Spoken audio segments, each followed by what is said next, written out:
Hello everyone, আমি একদম ready হয়ে গেছি। এই জামাটা কিন্তু আমাকে রাত্রির 12টার সময় গিফট করা হয়েছিল।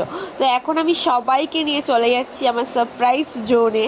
তো এখানে আমাকে সারপ্রাইজ দেওয়ার জন্য বাইরে ওয়েট করতে হয়েছে অনেকক্ষণ, তারপর ফাইনালি আমাকে ভিতরে ঢোকালো। তো দেখো এই জায়গাটা কতটা সুন্দর করে সাজিয়েছে ওরা। তো আমি অনেক খুশি হয়েছি। তারপরে দেখো এখানে পিয়াংশু, পুচকু, আমার বনু, পিঙ্কি, প্রিয়াঙ্কা, বাবু, বাপি, মা, ঠাম্মা সবাই ছিল। সবাইকে নিয়েই এবছরের বার্থডেটা আমার খুব ভালো কেটেছে গাইস। তো এখানে আমাকে সুন্দর একটা বোন কেক বানিয়েছিল, কেকটাই আমি কাটছি। এখানে একুশ লেখা ছিল।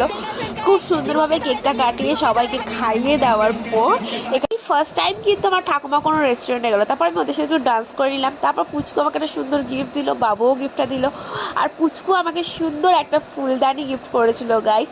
আর বাবু আমাকে গিফট করেছিল একটা পলার আংটি, যেটা এখন খুব ট্রেন্ডে চলছে। তো আংটিটা আমাকে ও পরিয়ে দিল। তারপর আমাদের খাবার